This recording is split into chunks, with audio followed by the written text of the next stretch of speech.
পুরো বিশ্বের প্রেক্ষাপটটা এমন যে আমরা পুরো মুসলমানরা, শুধু বাংলাদেশের মুসলিমরা না, পুরো বিশ্বের মুসলিমরা ভয়ঙ্কর চাপের মধ্যে আছে। ওরা অর্থনৈতিক আগ্রাসনের মধ্যে রেখেছে, রাজনৈতিক চাপের মধ্যে রেখেছে। ওরা মুসলিমদের মাঝে আপোষে হানাহানি মারামারি লাগিয়ে রেখেছে। শিক্ষা থেকে ইসলাম উঠাচ্ছে, অর্থনীতির মধ্যে সুদ ঢুকাচ্ছে, সংস্কৃতির মধ্যে জেনা ঢুকাচ্ছে।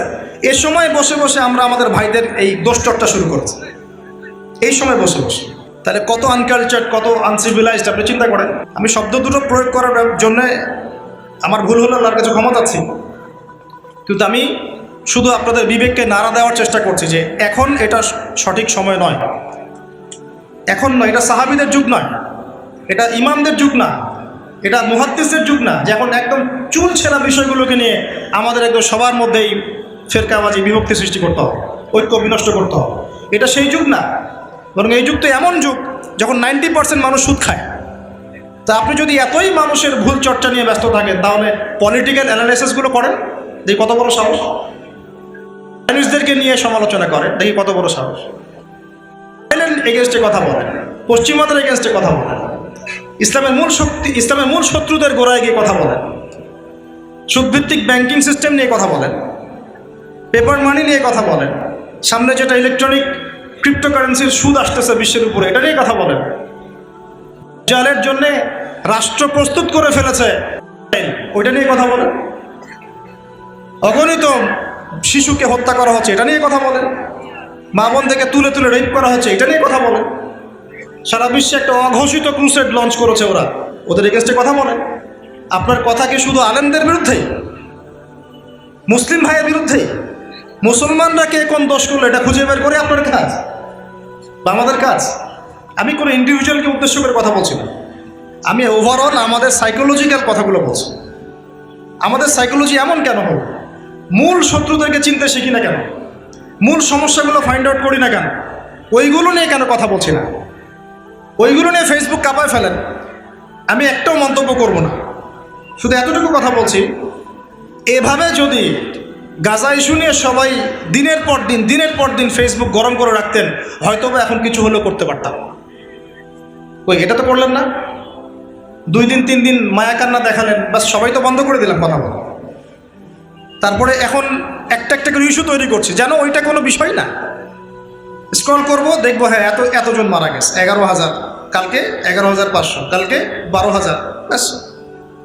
রাত্রে একটু কুনুতে নাজলা পড়ে দিলাম, নামাজের পরে একটু দোয়া করে দিলাম। আর দোয়া তো আমার কবুল হচ্ছে না, আমি তো বুঝতেই পারছি, কারণ আমার রিজিকের মধ্যে হারাম আছে, আমার রিজিকের মধ্যে যে সুদ আছে এটা তো আমি জানি।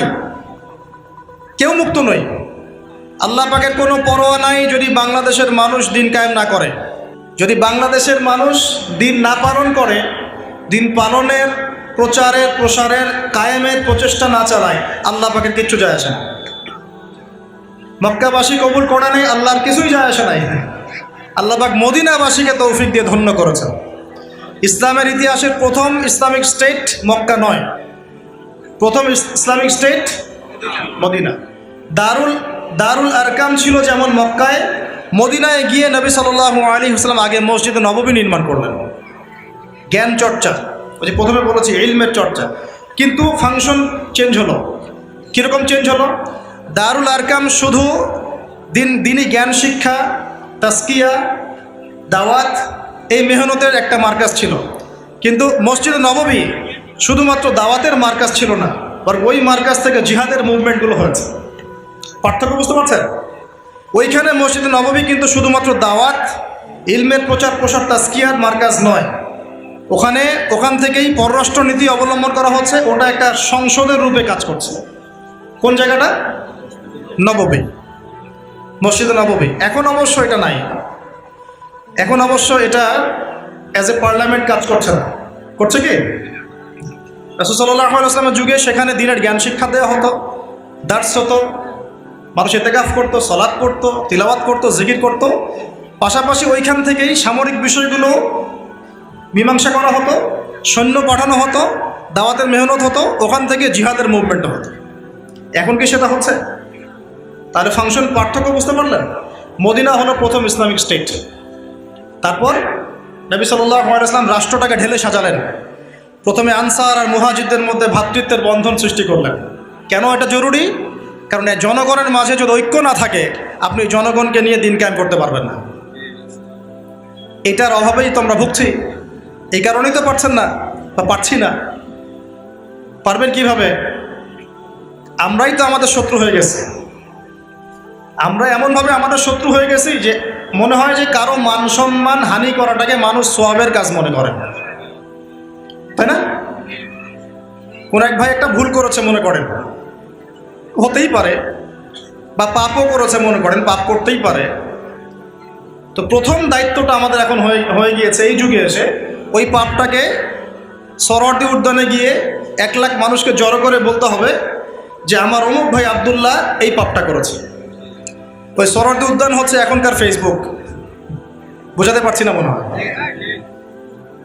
আপনার এক ভাই ভুল করেছে, আপনি তাকে কিছু বললেন না, তাকে নকও করলেন না, ভুল সংশোধনও করলেন না, তাকে বললেন না যে ভাই আপনার এই কাজটা ভুল হচ্ছে, আপনি ইসলাহ করলে ভালো হয়। সে জানলও না, বরং আপনি 1 লাখ মানুষের সামনে গিয়ে বললেন, এই শোনো, আমার অমুক ভাই আব্দুল্লাহ এই ভুল করেছে। কত বড় ননসেন্স আপনি চিন্তা করেন, কত বড় কমন সেন্সহীন একজন মানুষ, আনকালচার্ড, আনসিভিলাইজড। আমার ওয়ার্ডগুলোতে রাগ করতেছেন?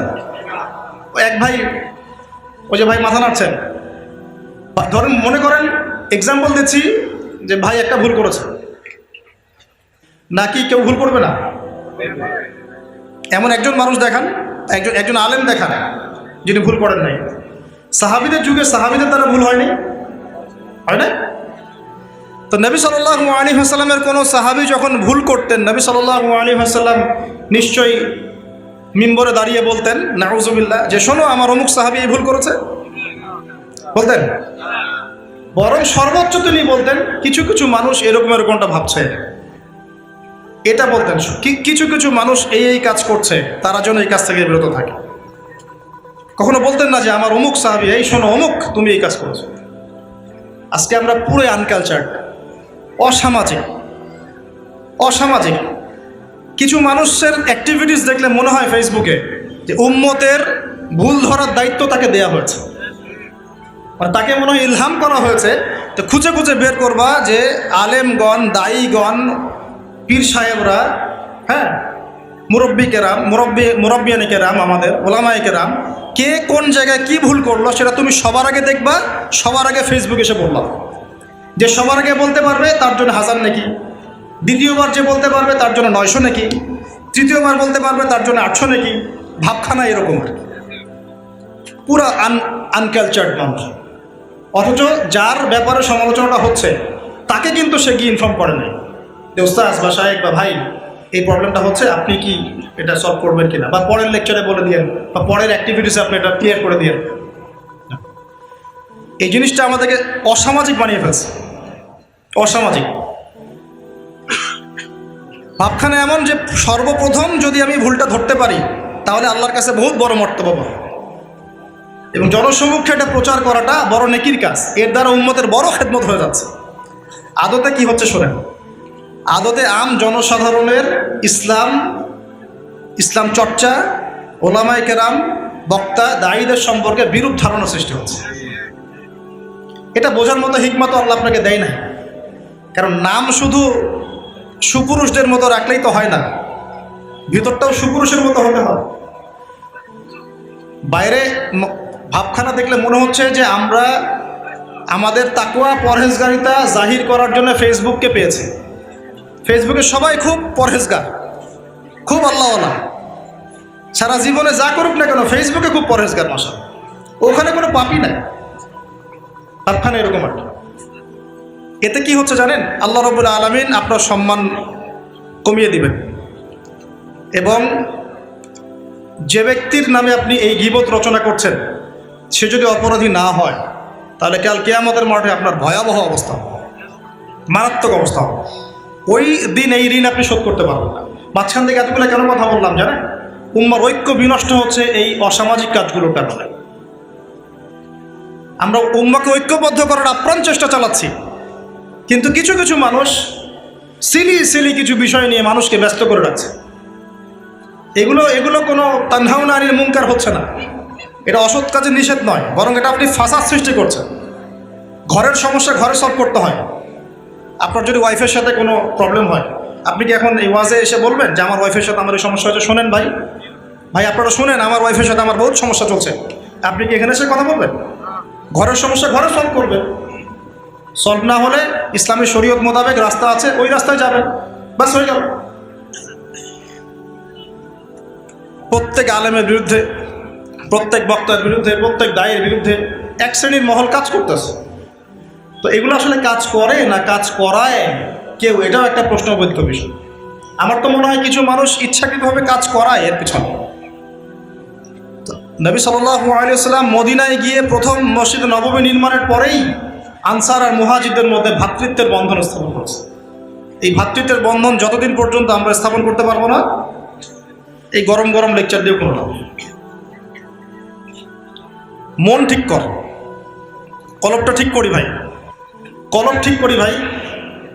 যে ভাই সম্পর্কে আপনি খারাপ কিছু চিন্তা করছেন, হতে পারে সে আল্লাহর কাছে অনেক বড় মর্তবা অলরেডি লাভ করে ফেলেছে।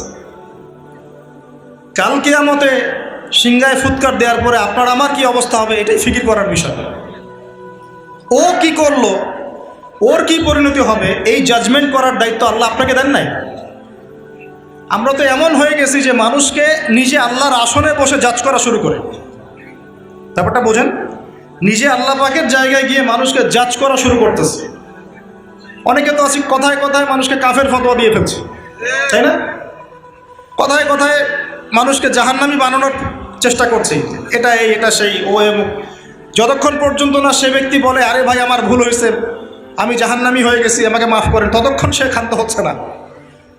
কি একটা অবস্থা, সুবহানাল্লাহ। আর এগুলো আমরা করছি কোন সময়? যখন ঘরের পাশে আগুন লেগে গেছে। কোন সময় করছি? যখন কুফফাররা আমাদের বিরুদ্ধে ক্রুসেড রচনা করেছে। কোন সময় করছি? যখন আমাদের হকপন্থী ওলামায়ে কেরাম আস্তে আস্তে কমে যাচ্ছে। কোন সময় করছি? যখন আমরা সবাই সুদের মধ্যে নিমজ্জিত। কোন সময় করছি? যখন রাষ্ট্রীয়ভাবে আমরা একটা রাজনৈতিক দ্বন্দ্বের মধ্যে আছি। কোন সময় করছি? যখন বৈশ্বিকভাবে আমরা চতুর্মুখী চাপের মধ্যে আছি। কোন সময় করছি? যখন মানুষ নামাজ ছেড়ে দিচ্ছে, মানুষ কোরআন তেলাওয়াত থেকে দূরে, মানুষ পর্দা থেকে দূরে। বাস্তবতার খবর আপনি রাখেন কি? আসলে বাস্তবতা কোন জায়গায়? এটা হলো বাস্তব, এইটা হচ্ছে বাস্তবতা। পুরো বিশ্বের প্রেক্ষাপটটা এমন যে আমরা পুরো মুসলমানরা, শুধু বাংলাদেশের মুসলিমরা না, পুরো বিশ্বের মুসলিমরা ভয়ঙ্কর চাপের মধ্যে আছে। ওরা অর্থনৈতিক আগ্রাসনের মধ্যে রেখেছে, রাজনৈতিক চাপের মধ্যে রেখেছে। ওরা মুসলিমদের মাঝে আপোষে হানাহানি মারামারি লাগিয়ে রেখেছে। শিক্ষা থেকে ইসলাম উঠাচ্ছে, অর্থনীতির মধ্যে সুদ ঢুকাচ্ছে, সংস্কৃতির মধ্যে জেনা ঢুকাচ্ছে। এ সময় বসে বসে আমরা আমাদের ভাইদের এই দোষচর্চা শুরু করেছি, এই সময় বসে বসে। তাহলে কত আনকালচার, কত আনসিভিলাইজড আপনি চিন্তা করেন। আমি শব্দ দুটো প্রয়োগ করার জন্যে আমার ভুল হলে আল্লাহর কাছে ক্ষমা চাচ্ছি, কিন্তু আমি শুধু আপনাদের বিবেককে নাড়া দেওয়ার চেষ্টা করছি যে এখন এটা সঠিক সময় নয়, এখন নয়। এটা সাহাবীদের যুগ নয়, এটা ইমামদের যুগ না, এটা মুহাদ্দিসের যুগ না, যে এখন একদম চুল ছেঁড়া বিষয়গুলোকে নিয়ে আমাদের একদম সবার মধ্যেই ফেরকাবাজি, বিভক্তি সৃষ্টি করতে হবে, ঐক্য বিনষ্ট করতে হবে। এটা সেই যুগ না, বরং এই যুগ তো এমন যুগ যখন 90% মানুষ সুদ খায়। তা আপনি যদি এতই মানুষের ভুল চর্চা নিয়ে ব্যস্ত থাকেন, তাহলে পলিটিক্যাল অ্যানালাইসিসগুলো করেন, দেখি কত বড় সাহস। চাইনিজদেরকে নিয়ে সমালোচনা করেন, দেখি কত বড় সাহস। এগেনস্টে কথা বলেন, পশ্চিমাদের এগেনস্টে কথা বলেন, ইসলামের মূল শক্তি, ইসলামের মূল শত্রুদের গোড়ায় গিয়ে কথা বলেন, সুদভিত্তিক ব্যাংকিং সিস্টেম নিয়ে কথা বলেন, পেপার মানি নিয়ে কথা বলেন, সামনে যেটা ইলেকট্রনিক ক্রিপ্টোকারেন্সির সুদ আসতেছে বিশ্বের উপরে, এটা নিয়ে কথা বলেন। জালের জন্য রাষ্ট্র প্রস্তুত করে ফেলেছে, ওইটা নিয়ে কথা বলেন। অগণিত শিশুকে হত্যা করা হচ্ছে, এটা নিয়ে কথা বলেন। মা বোন থেকে তুলে তুলে রেপ করা হচ্ছে, এটা নিয়ে কথা বলেন। সারা বিশ্বে একটা অঘোষিত ক্রুসেড লঞ্চ করেছে ওরা, ওদের এগেন্স্টে কথা বলেন। আপনার কথা কি শুধু আলেমদের বিরুদ্ধেই, মুসলিম ভাইয়ের বিরুদ্ধেই? মুসলমানরা কে কোন দোষ করলো এটা খুঁজে বের করে আপনার কাজ বা আমাদের কাজ? আমি কোনো ইন্ডিভিজুয়ালকে উদ্দেশ্য করে কথা বলছি না, আমি ওভারঅল আমাদের সাইকোলজিক্যাল কথাগুলো বলছি।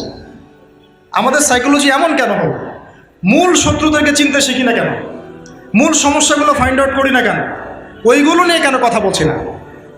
ওইগুলো নিয়ে ফেসবুক কাঁপায় ফেলেন। একজন কবিকে নিয়ে আপনারা ফেসবুক এখন মাথায় ফেলছেন। আমি একটাও মন্তব্য করব না, শুধু এতটুকু কথা বলছি, এভাবে যদি গাজা ইস্যু নিয়ে সবাই দিনের পর দিন ফেসবুক গরম করে রাখতেন, হয়তো বা এখন কিছু হলেও করতে পারতাম। ওই এটা তো করলেন না, 2 দিন 3 দিন মায়া কান্না দেখালেন, বাস সবাই তো বন্ধ করে দিলাম কথা বলা। তারপরে এখন একটা একটা করে ইস্যু তৈরি করছি যেন ওইটা কোনো বিষয় না। স্ক্রল করব, দেখবো হ্যাঁ এতজন মারা গেছে, 11,000, কালকে 11,500, কালকে 12,000, ব্যাস। রাত্রে একটু কুনুতে নাজলা পড়ে দিলাম, নামাজের পরে একটু দোয়া করে দিলাম। আর দোয়া তো আমার কবুল হচ্ছে না, আমি তো বুঝতেই পারছি, কারণ আমার রিজিকের মধ্যে হারাম আছে। আমার রিজিকের মধ্যে যে সুদ আছে এটা তো আমি জানি। কেউ মুক্ত নয়, কেউ মুক্ত নয়। একজন বড় ওলামায়ে কেরামের একটা কথা কোট করছে, তিনি সেহর বা জাদুতে আক্রান্ত হয়েছিলেন।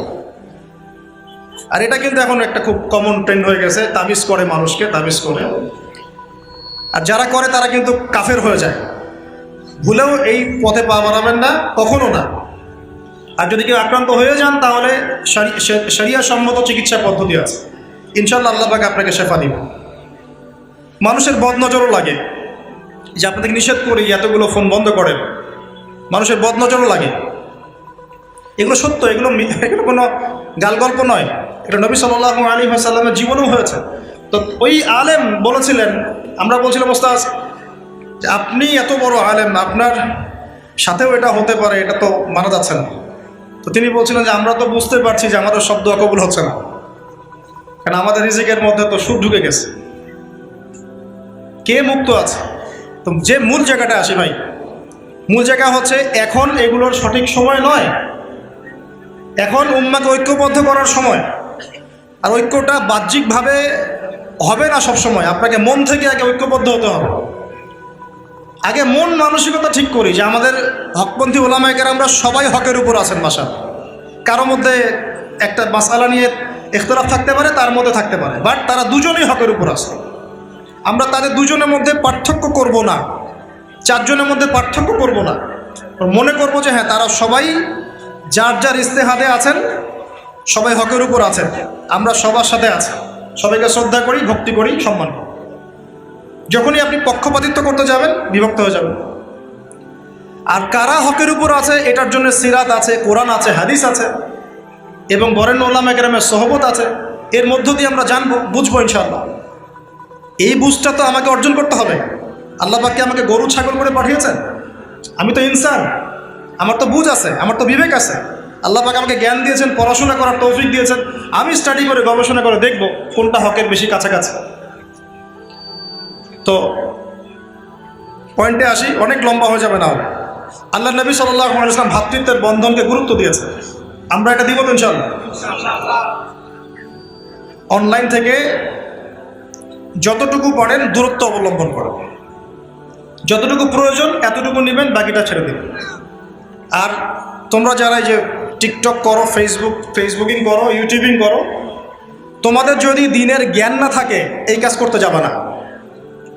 দিনের যদি ইলম অর্জন এখনো না করে থাকো, তোমার জন্য ইউটিউবিং করা জায়েজ নাই, তোমার জন্য ইসলামিক ইউটিউব চ্যানেল খোলা জায়েজ নাই। কে ফতোয়া দিয়েছে? আবু তো আদনান ভাই ফতোয়া দিয়েছে। যদিও ফতোয়া দেওয়ার অধিকার আমার নাই, ওই যোগ্যতা আমার নাই, কিন্তু তুমি যদি দিনের জ্ঞান অর্জন না করো, কোরআনও তেলাওয়াত করতে না পারো, হাদিস কিছুই বোঝো না, দিনের উসুলও কিছু বোঝো না, তুমি ইউটিউবিং করতে গেলে কেন? তুমি তো এমন কন্টেন্ট রেডি করবা যে কন্টেন্ট দিলে উম্মার মধ্যে আরো বিভক্তি সৃষ্টি হবে। তোমার তো কমন সেন্সই নেই। এবং কন্টেন্ট দেওয়ার আগে তো তুমি কোনো আলেমকে জিজ্ঞাসা করো নাই, ওস্তাদ এভাবে দিলে কি ঠিক হবে? কথা কি বুঝতে পারতেছেন? তো কিছুই বুঝতেছে না, দিনে কোরআনটাও তেলাওয়াত করতে পারে না, আর ও ইসলাম প্রচারের দায়িত্ব নিয়ে নিল। এটাও তো একটা ইসলাম প্রচার। আমি যদি দিনের কোনো জ্ঞানই অর্জন না করি, আপনি কি আমাকে চেয়ারে বসতে দিবেন? বা এটা যোগ্যতা কি আমার থাকবে? এটা কি করা আমার উচিত হবে? একই জিনিসটা আপনারা ফেসবুকে করছেন। আর এখন তো মাশাআল্লাহ সবার হাতে হাতে চলে গেছে, গরু ছাগল হাঁস মুরগি সবাই লাইভে চলে আসে। গরু এসে বলে হাম্বা, ছাগল এসে বলে ম্যা ম্যা, মুরগি এসে কক কক করে, যে যার মতো করে লাইভ করা শুরু। কিন্তু আপনার ওই বিষয়ে জ্ঞান আছে কি না? গাজা ইস্যু নিয়ে, আরব রাষ্ট্র নিয়ে একজন লাইভে চলে আসলো, দেখলেন কি হলো? একজন চলে এসে বলল সালাউদ্দিন আইয়ুবী আকীদা ঠিক না, আরেকজন এসে বললো এই, আরেকজন বললো সেই। আসলে বিষয়গুলোর অ্যানালাইসিস করবে কারা? মুহাক্কিক আলেমগণ, মুহাক্কিক ওলামায়ে কেরাম। তো তাদের মন্তব্যের দিকে আপনারা তাকিয়ে থাকবেন, নিজেরা মন্তব্য করার দরকার তো নাই। আগে দেখি না বরেন ওলামায়ে কেরামগণ কি বলেন, তারা কি লিখেন, তাদের পত্রিকায় কি বের হয়, তারা কি মন্তব্য করে, তারপরে না আমি একটা জায়গায় যেতে পারবো। সুবহানাল্লাহ। এই করতে করতে এমন বিক্ষিপ্ত একটা অবস্থা অনলাইনে সৃষ্টি হয়েছে, এখানে কনস্ট্রাকটিভ কিছু পাবেন না। এই জন্য বলি, যতটুকু কল্যাণ নিয়ে বের হয়ে চলে আসেন, ওখানে থাকারই দরকার নাই। কিতাব নিয়ে পড়ে থাকেন, কিতাব, বই পড়েন, বেশি বেশি বই পড়েন। আল্লাহ পাক আমাদেরকে তৌফিক দান করুন। ইউটিউবার ফেসবুকারদের আমার কথায় মন খারাপ করা যাবে না, যদি কোনো কথা বলে থাকি আপনাদের কল্যাণের জন্যে। বিকজ যদি আপনারা ভুল কিছু প্রচার করেন, ভুল কন্টেন্ট বানান, ভুল সময়ে ভুল কিছু প্রচার করেন, ভুল সময়ে ভুল কিছু প্রচার করেন এবং মানুষকে ওইদিকে ব্যস্ত করে রাখেন, কিয়ামতের মাঠে পাই পাই হিসাব দেওয়া লাগবে। ওটার প্রস্তুতি আপনার থাকা চাই, কি হিসাব দেবে না। তো এই কাজ দাওয়াতের কাজ, এটাও একটা দাওয়াতের কাজ। এই দাওয়াতের কাজ করতে গিয়ে যোগ্যতা অর্জন করতে হবে। আমি নিজে 100 জন না, সম্ভবত 87 কি 90 জন, এতজন ইউটিউবারের ওই পরীক্ষার থেকে ভাইভা নিয়ে 10-15 জনকে ডেকেছিলাম একদিন। দেখি তারা দিন প্রচার করতে চায়, কতটুকু যোগ্যতা আছে। 10-15 জনের মধ্যে মিনিমাম 12 জন কোরআন তেলাওয়াত করতে পারে না। কি বুঝলেন? তা আমি দিন প্রচার করতে চাই, তা আমার কোরআন তেলাওয়াত শিখতে হবে না? আমাকে দিনের বেসিক জ্ঞান অর্জন করতে হবে না? আমার তো একটা কমন সেন্স থাকতে হবে দিনের, যে আমার কখন কি কিভাবে প্রচার করতে হবে। এই হিকমা, এটাকে তো হিকমা বলে, প্রজ্ঞা। এই প্রজ্ঞা কি ইলম অর্জন ছাড়া অর্জন হয়? ইলম তো অর্জন করতে চাচ্ছ না, কেন আসলা?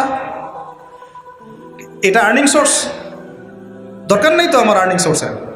প্রয়োজনে আমি অন্য কোনো ব্যবসা করে খাবো, ওটাই কি আমার একমাত্র আর্নিং সোর্স? তো আমরা আসলে এগুলো আমাদের কন্ট্রোলে নাই, আমি জাস্ট আমার মতো করে বলছি। কিন্তু যদি আমাদের ক্ষমতা থাকতো, কন্ট্রোল থাকতো, এই সামাজিক যোগাযোগ মাধ্যমগুলো ব্যবহার করার মূলনীতি দেওয়া থাকতো, এই যোগ্যতাগুলো অর্জন না করলে কারো হাতেই এই ডিভাইস যাবে না। এটা চায়নাতে আছে, রাশিয়াতে আছে, সবাই গণহারে ইউজ করতে পারে না। ইউজ করতে হলে একটা ক্রাইটেরিয়া থাকে, এই যোগ্যতা অর্জন করে তারপর তোমাকে এখানে এনরোল করতে হবে। বেশি না, দিয়ে দেন কোরআন, হাদিস, জিওপলিটিক্স, সাধারণ জ্ঞান, অর্থনীতি, এগুলো বেসিক কিছু প্রশ্ন দিয়ে দেন, সিলেবাস দিয়ে দেন, দিয়ে বলেন এটা পড়াশোনা করে যারা টপ 80 হবে, টপ 100 হবে, এদেরকে দেওয়া হবে অনুমোদন। দেখেন কতজন তারপরে ফেসবুক ইউজ করতে পারে। বুঝতে পারছেন তো? একটা যোগ্যতার লেভেল দিয়ে দেন। এই বয়সের আগে স্মার্টফোন না, এই বয়সের আগে ফেসবুক না, এই যোগ্যতার আগে ইউটিউবিং না। এগুলোর যেমন পজিটিভ দিক আছে, নেগেটিভ দিকও আছে। নেগেটিভ দিক অনেক বেশি পজিটিভের চাইতে, নেগেটিভ দিকটা অনেক বেশি পজিটিভের চাইতে। বাংলাদেশে কোনো আলেমের চরিত্র হনন করতে ফেসবুক বাকি রাখে নাই। বাংলাদেশে কোনো আলেমের, ইনক্লুডিং মি অলসো, কোনো আলেমের চরিত্র হনন করতে ফেসবুক বাকি রাখে নাই। যে কোনো আলেমের নাম বলেন, দেখবেন তার চরিত্রের বিপরীতে আপনি 10টা কথা পাবেন। তাহলে ভাগ্য ভালো 4 ইমাম এখন বেঁচে নাই, ভাগ্য ভালো। যদি থাকতো তাহলে দেখতেন 4 ইমামকে নিয়ে ফেসবুকে শুরু হয়ে গেছে অনলাইনে। আল্লাহর ওয়াস্তে এগুলো বন্ধ করে, এখন এগুলো সঠিক সময় নয়। উম্মার খুব দুরবস্থা চলতেছে, পশ্চিমাদের আগ্রাসন চলতেছে, যুদ্ধ লঞ্চ করছে তারা, গোপন প্রকাশ্য, বাণিজ্যিক, অর্থনৈতিক, সামরিক, সব রকম যুদ্ধ তারা মুসলমানদের বিরুদ্ধে লঞ্চ করে দিয়েছে। আবার বলছি, গোপন, প্রকাশ্য, বাণিজ্যিক যুদ্ধ, অর্থনৈতিক যুদ্ধ, সামরিক যুদ্ধ, সবই তারা মুসলমানদের বিরুদ্ধে এখন লঞ্চ করেছে। এই সময় এটা সঠিক সময় নয়।